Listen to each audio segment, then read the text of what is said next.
Do you feel a little bit like the horse industry's left you behind? That you're struggling with some of the aging involved with keeping riding and staying focused and confident with your horse? I know I was.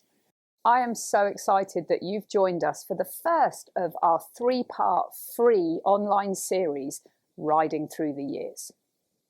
I'm a horse professional. I've ridden my whole life. I'm a horse trainer and a clinician. So imagine my horror when my life started to change. I moved back from Costa Rica, where I'd been living in the jungles for 18 years with horses. I was strong, fit, and healthy. There was nothing I didn't want to do with horses. Then, when COVID started, we moved back to England to care for a sick family member, and my whole life changed. We went into lockdown like the rest of the world. And when I came back out again, it just didn't feel the same. And I know I'm not alone in this. I have students all over the world who've given me feedback to say they felt different. My students tend to fall between the ages of about 50 and 80 plus. Amazing people who are doing incredible things with horses.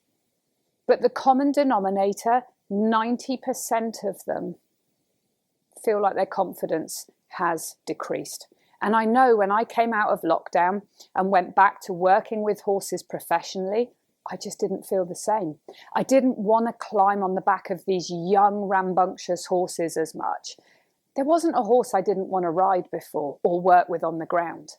But the thought of these young, troubled horses that I worked with a lot and I loved to help, having my arms pulled, it hurt more than it used to. Having my body bashed about, it just didn't feel good to me anymore. Now, I'd love to say right now, I thought, that's okay, I'll let it all go and I'll do something else. Well, that didn't happen. I did exactly what I taught my students never ever to do with horses, and that was fight. But this time, I was fighting myself. I was fighting feelings of failure, feelings of I really should be better than this. I should be out there doing this. I should be outside of my comfort zone. Does this all sound familiar?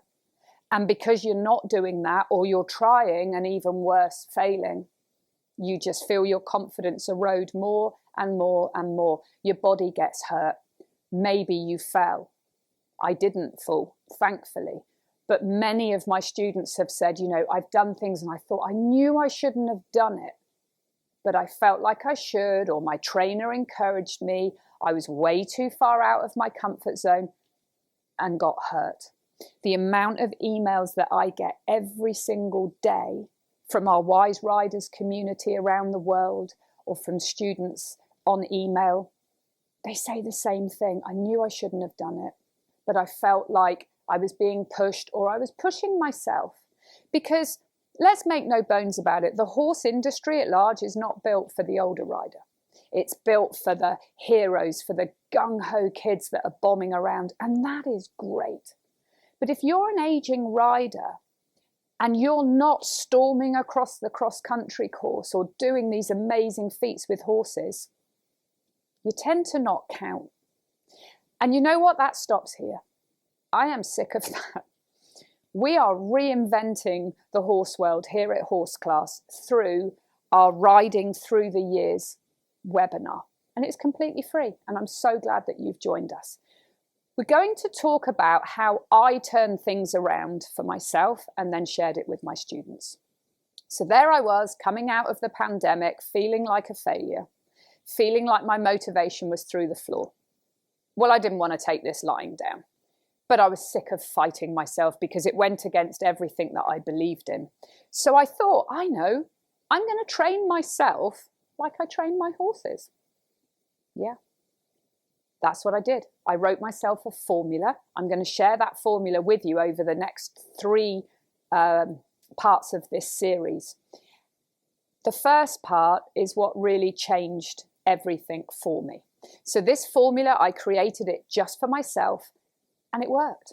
I couldn't believe it. So when I offered myself the chance to train myself like I would train my horses with compassion, it worked. So then I shared it with my students, And they're the ones that have urged me to share it with you. So we're going to talk about the formula. And today we're going to talk about the first part. So the formula is called the WISE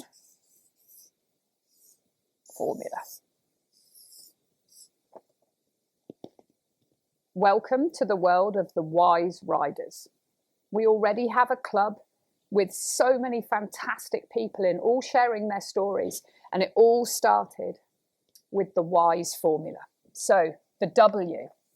Now this is where I want you to pause your video, go and get yourself a pen and paper because you have something to do. It's not just me doing all the work. You're going to need to get a pen and a paper. So the W stands for why. It's really important. Why do you do this? Why do you want to get on the back of a horse? Why do you want to create your world around horses? Why do you want to spend time with them? We don't often ask ourselves this question, and the biggest piece of this is it's meant to be fun. How many of you have lost the fun? I know there's a lot of you because I've heard from you. So the why. I want you to now write down 4 things, 4 reasons why you love to have horses in your life. I actually did exactly the same experiment, and mine were, and I do this quite often, I'll revisit it. Mine were, it makes me feel at peace, because it does. This world is so busy. We go so fast. It makes me feel at peace. I love the psychology of horses. That's my job. Help to figure out horses, why they're troubled. And I love that part. Joy and the freedom that that joy gives me. That was my number 3. And my number 4 was a feeling of accomplishment. When I can be with a horse, learn to slow down, train the horse like I train myself through this. That feeling of accomplishment at the end leads back to all the other things. I feel at peace. I figured out their psychology. And most of all, it was fun. So that was my 4. What are yours? Put it in the comments. I'd love to know. Okay, the second part, probably one of the most important. The I is for intuition.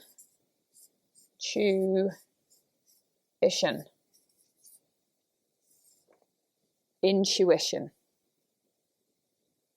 Does what you're doing with your horse align with your core values?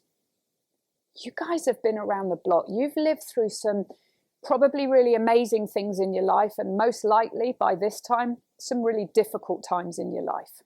You know what your core values are. Do you use it in your world with your horses? Are there things that your trainer's doing, or the people in the barn around you, in the stables around you, where you think, that doesn't feel right to me? But it must be okay because they know better. Maybe you don't have that much experience with horses, but you have life experience, and that, my friends, is invaluable. So feel inside of yourself, is what I'm doing with my horse aligning with my core values? If it isn't, get rid of it. Because a soul not at peace is never going to be happy. You're always going to be doing things because you feel that you should, but underneath, it's not going to feel right. It's not going to be in alignment with your intuition and your core values, and that's going to rob you of your why.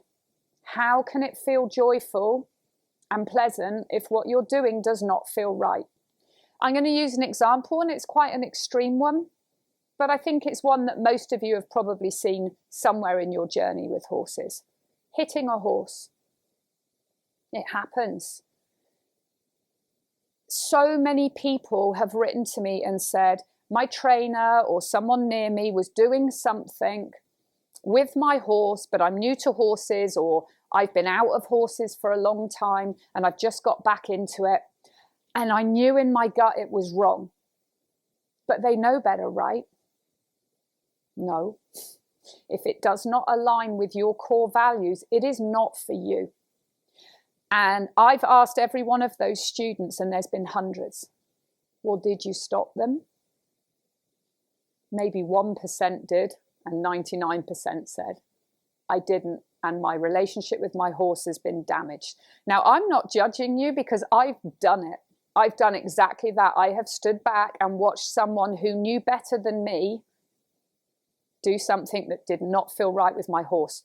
Only you can advocate for your horse. It's difficult. I can help you with that. But you have to stand up for what your core beliefs are, even if that's going to fly in the face of maybe people around you. It's not easy, but it's important, because your why is really important. Remember, this is meant to be fun. Now, I saw something when we were out and about yesterday. Myself and my friends saw something on the wall. And it said, we don't have it all together, but together we have it all. And that is so important. And I'm so glad you're here with hundreds of other people from around the world to learn the WISE formula. This is a completely free series for you. And in the next one, we're going to be addressing the S and the E. I really hope you can join us.